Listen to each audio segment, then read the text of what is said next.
Hey everybody, it's guitar backup time. We're going to go to the key of D and play a little bit of Cindy. A lot of fiddlers love this tune, and Melvin Wine played a great version. Erynn's going to demonstrate his Melvinisms, as she calls them. And we're going to capo up, though, and play out a C position.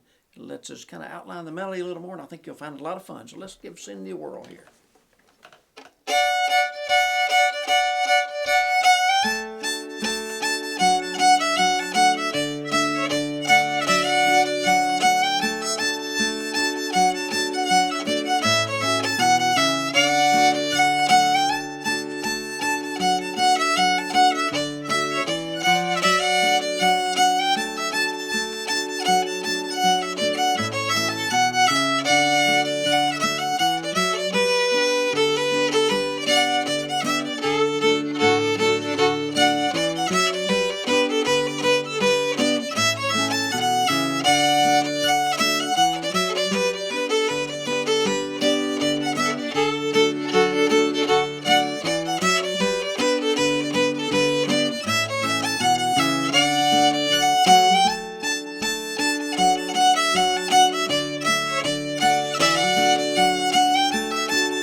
Very pretty. Phew. Yeah, thank you, Erynn. All right. Great. Have fun with that All right, guitar melody. We'll outline that melody a little bit. I think you'll find it's not too hard. A lot of it is just playing the chord tone, so that's nothing wrong with that. That's nice. So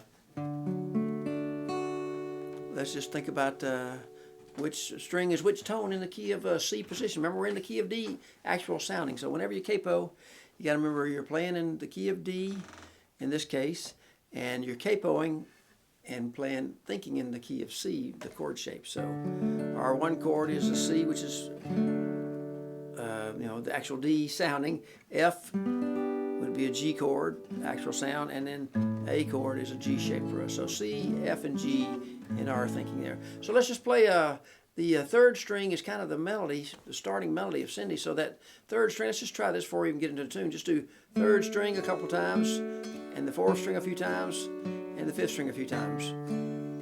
Back the way you came. That's pretty much almost what you do there to outline the melody there. So it's the third string twice with a strum. I'm just strumming a couple strings, then the fourth string a couple of times, and the fifth string. And what I do is sometimes just do that once and go open up on the, pick my second finger up and get that fourth string open and back up.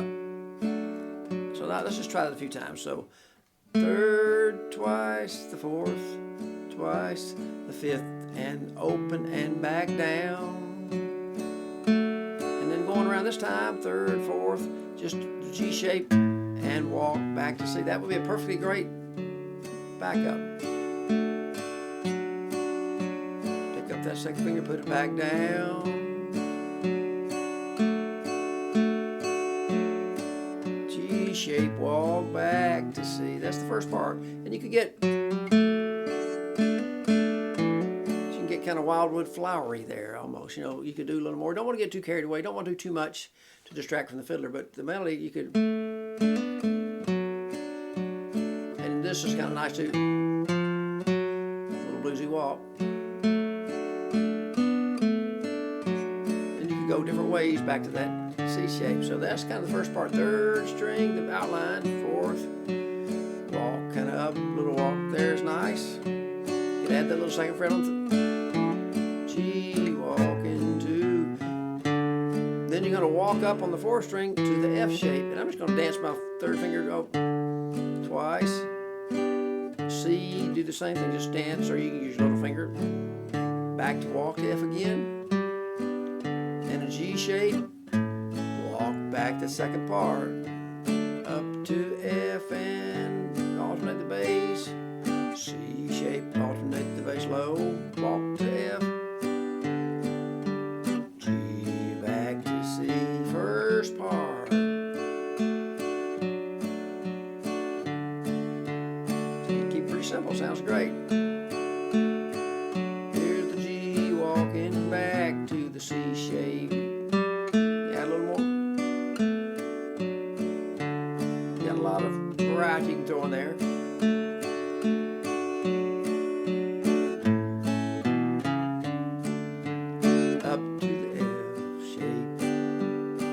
Walk to the C shape, and the G goes back to the 1 chord. You gotta listen to the fiddler. They might do some interesting, they might change the rhythm on you sometimes, so be ready for anything. One more time.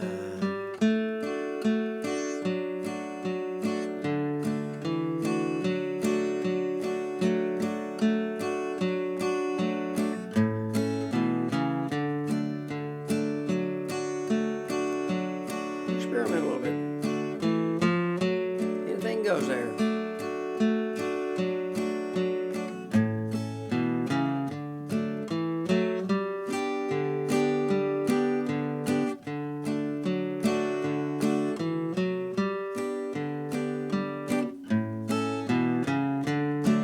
And you might get that walk in different places, see what the fiddler's going to do. Be ready.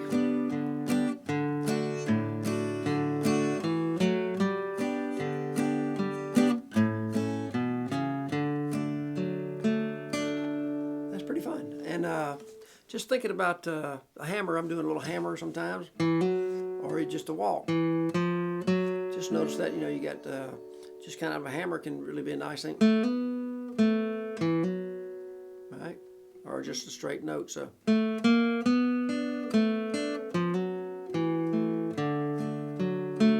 you might just take that, just notice your C shape there and pick up your fingers and walk to each note. Just remember in your bass walks, we pretty much got a good start on this tune back up. Just doing, you don't have to walk to the root, you know, like the D note. In this case, it's a C shape, but you can walk there, but you can also walk. Just make a little exercise out of that for a second. So I'm just doing that, walking up to my 5th and strum, then walk that bluesy walk on the 4th string, open 1, 2, and then to 3rd string.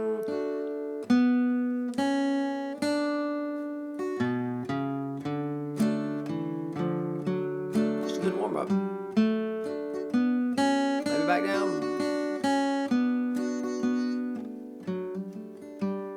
Experiment. You might make up a song that way, but just walk to every note of your chord a little bit. Bluesy walking, or in the scale.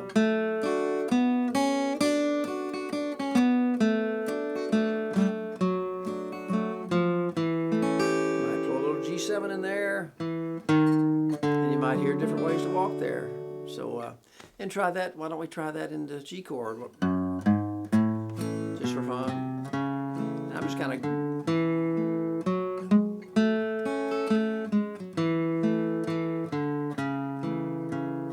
Might even change chords. You kind of want to change that chord there. All right, so.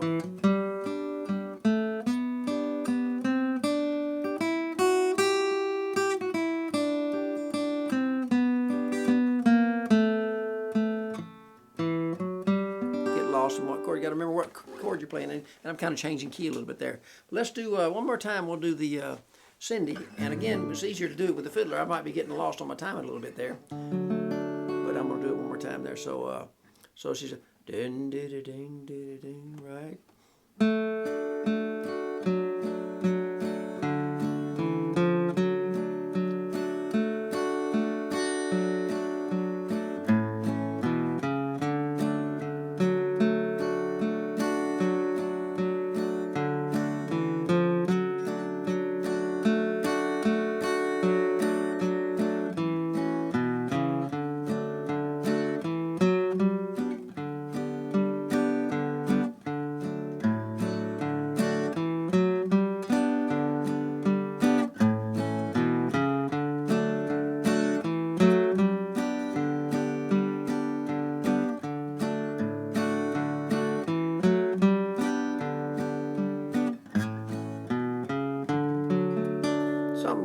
there. And when you get with the fiddler, be ready. They might go quicker, or they might stay on one part a little longer.